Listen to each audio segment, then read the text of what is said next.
Hey all, welcome to TIG. Nifty index analysis देखेंगे based on demand zones और supply zones. Last analysis में हमने क्या discuss किया था? जो ये फॉर्मेशन था जहां पर बेसिक कैंडल्स फॉर्म हुई थी इस वाले एरिया में, इसको कंपैरेटिवली वीक कंसिडर किया था और ये डिस्कस किया था अगर सेलिंग आती है ऊपर से तो फिर ये डिस्ट्रीब्यूशन है और ये डिस्ट्रीब्यूशन आसानी से टूट जाता है। मतलब क्या होता है कि यहाँ पर कोई भी बायर्स उतने क्वालिटी के प्रेजेंट नहीं होते और बायर्स क्वालिटी के प्रेजेंट नहीं है तो फिर जो सेलिंग आती है उसको कोई नीचे से कोई बायर डिफेंड नहीं करता। इस वजह से ये सेलिंग इतनी रैपिड आती है और वही अभी निफ्टी में होता हुआ हमें दिख रहा है। उससे पहले जो एनालिसिस किया था उसमें दो डिमांड जोन्स को डिस्कस किया था, ये वाले डिमांड जोन्स को, लेकिन इसमें क्लियरली मेंशन किया था कि ये नेकेड डिमांड जोन है, इनको किसी भी हायर टाइम फ्रेम का सपोर्ट नहीं है, ये पार्ट ऑफ डिस्ट्रीब्यूशन है, इसका पार्ट थे। लेकिन इस डिमांड जोन की थोड़ी सिग्निफिकेंस ऐसे थी कि इसने ऑल टाइम हाई पर ले जाकर निफ्टी को क्लोज किया था, तो मेरे हिसाब से डिमांड जोन स्ट्रॉन्ग था। लेकिन अगेन हायर टाइम फ्रेम का सपोर्ट नहीं है तो फिर उतना डिमांड जोन रिलायबल नहीं हो पाते और वही चीज हुई इसके साथ, ये डिमांड जोन ब्रेक हो गया।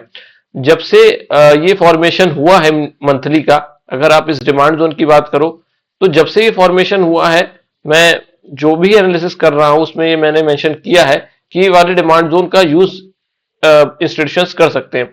देखो बार बार ये बात होती है कि डिमांड जोन्स के फॉर्मेशन का पर्पस क्या है। डिमांड जोन फॉर्म इसलिए किए जाते हैं कि इन केस इंस्टीट्यूशंस अपनी बाइंग एक बार में कंप्लीट नहीं कर पाते तो उस डिमांड जोन्स को वो यूज करते हैं, उसमें सेलिंग के साथ प्राइस को लाया जाता है और फिर जब वहां पर एक मैक्सिमम सेलिंग ऑर्डर प्रेजेंट होते हैं, देखो लोगों की साइकोलॉजी क्या होती है, जब प्राइस यहां पर एक यहां पर एक ऑल टाइम हाई बनाया तो लोग एंटर किए होंगे, ठीक है। लेकिन वो कॉन्फिडेंस शैटर कैसे होता है? कॉन्फिडेंस यहां शैटर नहीं होगा, उनका यहां शैटर नहीं होगा, वो थोड़ा नीचे लेवल पर आकर शैटर होना शुरू होता है। मे बी इस कैंडल पर काफी लोगों का कॉन्फिडेंस शैटर हुआ होगा, काफी लोग होंगे जो मार्केट से एग्जिट किए होंगे। जो ये वीक बायर्स दिख रहे थे हमें, जो ऑल टाइम हाई के आसपास बाइंग करते हुए नजर आ रहे थे, उनका ऐसा विश्वास था कि निफ्टी यहां से बूस्ट कर सकती है। और ये जो वीक बायर होते हैं इनका व्यू बहुत ज्यादा बड़ा नहीं होता, ये शॉर्ट टर्म ट्रेडर्स होते हैं या फिर जो मार्केट में छोटी अपॉर्चुनिटीज आती हैं उनको उनके उनके लिए फायदा उठाने आते हैं। इसीलिए मैं कहता हूं कि आपको इन सब चीजों से, छोटी चीजों से दूर रहना चाहिए। लॉन्ग टर्म व्यू अगर आप बनाओगे मार्केट में तो चीजें ज्यादा बेहतर होंगी। और सेम जो लिक्विडिटी मार्केट को मिलती है, जो इंस्टीट्यूशंस को मिलती है, वो ये शॉर्ट टर्म ट्रेडर्स ही देते हैं, जिनका जिनको हम वीक बायर कंसीडर करते हैं। तो ये जो अभी प्राइस में रैपिड फॉल आ रहा है, लास्ट टाइम हमने डिस्कस किया था कि दो डिमांड जोन्स हैं निफ्टी में। यहां पर जो ड्रॉपिस रैली का डिमांड जोन है, ये मंथली का डिमांड जोन है। इस डिमांड जोन ने क्या किया है, प्राइस को ऑल टाइम हाई लेकर गया है, ठीक है। और ये हायर टाइम फ्रेम का डिमांड जोन है, ये लोअर टाइम फ्रेम का डिमांड जोन नहीं है। अब यहां पर फॉर्मेशंस की बात करें तो हमें दो फॉर्मेशंस देखने को मिल जाते हैं वीकली पर भी, और यही डिस्ट्रीब्यूशन नहीं है। देखो वीकली पर जब हम इंटरमीडिएट टाइम फ्रेम पर चेक करते हैं ना, तो इंटरमीडिएट टाइम फ्रेम पर हम जोन्स की स्ट्रेंथ को एनालाइज कर रहे होते हैं इंटरमीडिएट टाइम फ्रेम के बेसिस पे। और वो हम कैसे एनालाइज करते हैं? हम डिस्ट्रीब्यूशंस को चेक करते हैं और ट्रेंड को चेक करते हैं, दो चीजें चेक करते हैं। तो यहां पर एक पहला ड्रॉप बेस रैली का डिमांड जोन बनता हुआ नजर आ रहा है और एक जो नीचे की तरफ ये ड्रॉप एंड रैली का डिमांड जोन है, इसको मैं थोड़ा सा यहां से, इसकी डिजिटल लाइन जो है वो यहां से मार्क करता हूं। क्यों मार्क कर रहा हूं कि देखो यहां पर एक ड्रॉप रैली का डिमांड जोन बनाया, देन प्राइस में एक रैपिड फॉल आया, फिर अगेन रिकवरी आई तो ड्रॉप रैली का डिमांड जोन। तो ये बैक टू बैक दो नैरो डिमांड जोन है। इन दोनों नैरो डिमांड जोन को मैं मर्जर डिमांड जोन की तरह कंसीडर कर रहा हूं। इसलिए प्रॉक्सिमल लाइन जो है डिमांड जोन की वो यहां रखी है और डिजिटल लाइन दूसरे डिमांड जोन के नीचे रखी है। तो उस तरीके से इस डिमांड जोन को मार्क किया है। अब बात कर लेते हैं इसके इंटरनल डिमांड जोन की, यानी लोअर टाइम फ्रेम के डिमांड जोन की। तो डेली टाइम फ्रेम पर जब हम स्विच करते हैं ना, तो देखो यहां पर उतना क्वालिटी का डिमांड जोन नजर नहीं आता, टू बी ऑनेस्ट। लेकिन अगर थोड़ा सा कंजर्वेटिव अगर आप जाओगे तो यहां पर डिजिटल लाइन ये इस तरीके से मार्क हो जाएगी और प्रॉक्सिमल लाइन जो है वो यहां मार्क हो जाएगी। तो ड्रॉप टू बेस कैंडल और रैली का एक डिमांड जोन का स्ट्रक्चर है और ये डिमांड जोन है और डिमांड जोन क्वालिटी का डिमांड जोन है। लेकिन क्या है कि पार्शियली टेस्टेड है, तो उस केस में थोड़ी सी चीजें डाउटफुल हो जाती हैं। इस वाले डिमांड जोन की हमने बात की थी लास्ट टाइम, अगर एनालिसिस किसी ने देखा हो तो इस वाले डिमांड जोन में आज जाकर प्राइस रुक गया है और वहां से शार्प, अगर लोअर टाइम फ्रेम पर देखोगे, थोड़ी सी रिकवरी आते हुए दिख रही है। लेकिन टू बी ऑनेस्ट मुझे इतना कॉन्फिडेंस नहीं आता इस डिमांड जोन का, और ये लास्ट टाइम हम डिस्कस कर चुके हैं। क्यों नहीं आता? देखो, दो चीजें हैं। वीकली टाइम फ्रेम पर जब हम स्विच करते हैं ना और सेलिंग का इंटेंट देखते हैं, तो सेलिंग का इंटेंट मुझे ऐसा दिखता है कि यहाँ पर एक ड्रॉप कैंडल बनाई है इंस्टीट्यूशन ने। ये बड़ी रेड कैंडल की बात मैं कर रहा हूँ, ये ड्रॉप कैंडल है और ये प्रॉपर बेसिंग कैंडल है और ड्रॉप कैंडल है। अगेन हम स्ट्रेंथ समझेंगे लोअर टाइम फ्रेम पर जाकर, लेकिन एक इंटेंट जो हायर टाइम फ्रेम यानी वीकली पर हमें नजर आता है, वो इंस्टीट्यूशंस का ऐसा नजर आता है कि वो और सेलिंग करना चाहते हैं।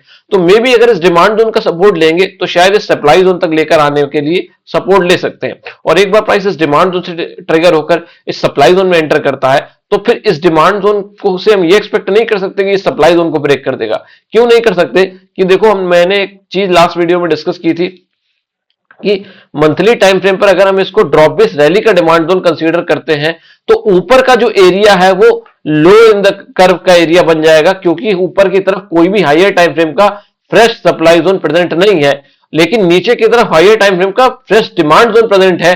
तो ये very low in the curve का एरिया होगा, और ये पूरा जो एरिया हो जाएगा, मतलब इस, ध्यान से समझो, ये पूरा एरिया जो प्रॉक्सिमल लाइन है, इससे पूरा ऊपर का area low in the curve का एरिया हो जाएगा। लो इन द कर्व के एरिया में क्या हो जाता है, अगर ट्रेंड आपके सपोर्ट में है ना, तो फिर एग्रेसिव डिमांड जोन भी चल जाते हैं। लेकिन यहां पर जो ये rally 3 base candle, distribution phase को मैं हटा देता हूं।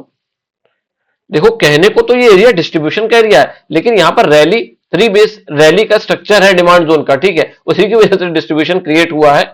ये जो डिस्ट्रीब्यूशन क्रिएट हुआ है ना, उसी डिमांड जोन की वजह से क्रिएट हुआ है, क्योंकि ये लो क्वालिटी का डिमांड जोन था, और यहां पर जो बाइंग आई वो उतनी सेटिस्फैक्टरी नहीं थी, उतनी क्वालिटी की नहीं थी। Internal demand zone, lower time frame के डिमांड जोन ट्रिगर होते रहे और बाइंग मेंटेन रही, लेकिन जब रैपिड सेलिंग आई तो सारी जो बाइंग है वो खत्म हो गई।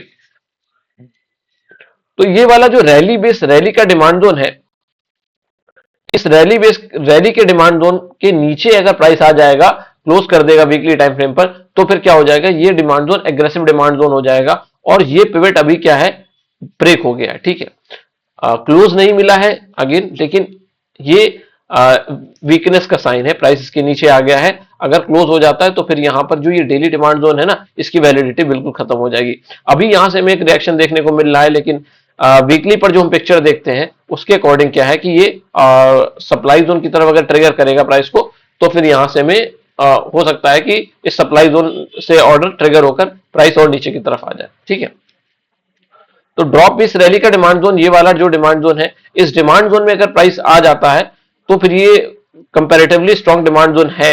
लेकिन यहां पर अगेन ये ड्रॉप बेस रैली और ड्रॉप रैली, अगेन ये back to back 2 demand zones हैं, तो इन डिमांड जोन्स को मर्जर डिमांड जोन्स की तरह मैं कंसीडर करूंगा, और यहां पर भी एक रेंज फॉर्म हो जाती है, और जो ये रेंज है वो इस रेंज की कंपैरिजन में ज्यादा स्ट्रांग है। मतलब ये वाली जो ये 2 डिमांड जोन्स के मर्जर जो डिमांड जोन्स हैं, कि उसके पीछे रीजन क्या है कि जो पूरी कंप्लीट सेलिंग आ रही थी उसको बाइंग में कन्वर्ट करने में इन दोनों डिमांड जोन्स का बहुत बड़ा हाथ है। और ये डिमांड जोन भी ये डिमांड जोन जो है वो ओरिजिन के डिमांड जोन हो गए, उस इनके कंपैरिजन में ये वाला जो डिमांड जोन है, ड्रॉप 2 बेस कैंडल रैली का डिमांड जोन, ये क्या है, कंपैरेटिवली वीक है, लेकिन very low in the curve का डिमांड जोन है। तो इसको हम कंसीडर कर सकते हैं कि हाँ, ये जो एरिया है मंथली का एरिया स्ट्रॉन्ग डिमांड जोन है। और मंथली के डिमांड जोन बहुत अच्छे डिमांड जोन होते हैं निफ्टी में। ऊपर की तरफ बात करें अगर ये वाले फॉर्मेशन की, अभी सब कुछ डिलीट कर रहा हूं मैं और सिर्फ सप्लाई जोन्स को डिस्कस करेंगे, सेलर्स के इंटेंट को समझने की कोशिश करेंगे। देखो सेलर्स ने क्या किया है, डेली टाइम फ्रेम पर आकर अगर हम देखें तो ऊपर की तरफ रैली 3 बेस कैंडल ड्रॉप का सप्लाई जोन बनाया, फिर यहां पर जो भी सप्लाई जोन बने हैं ना वो लोअर टाइम फ्रेम के सप्लाई जोन बने हैं। 125 मिनट पर आकर अगर देखो आप, तो यहां पर जो हमने ये डिस्कस किया था ड्रॉप 2 बेस कैंडल ड्रॉप का सप्लाई जोन, प्राइस उसको इसमें लेकर आए, यहां से सेलिंग ट्रिगर हो गई।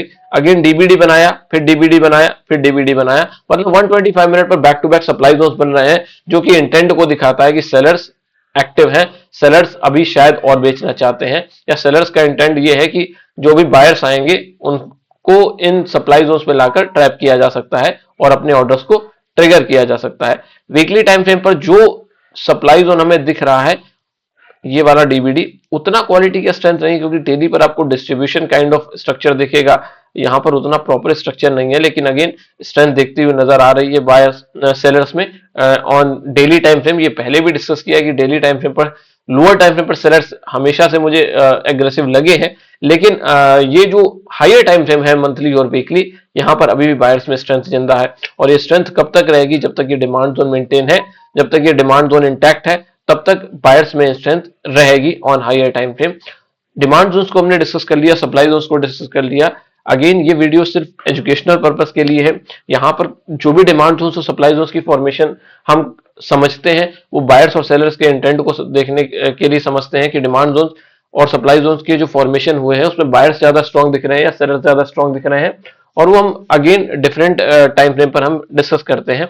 यहाँ पर कोई इंटेंट ऐसा नहीं है कि आप फ्यूचर एंड ऑप्शंस करो या किसी भी सेगमेंट में इस वीडियो को देखकर ट्रेड करो।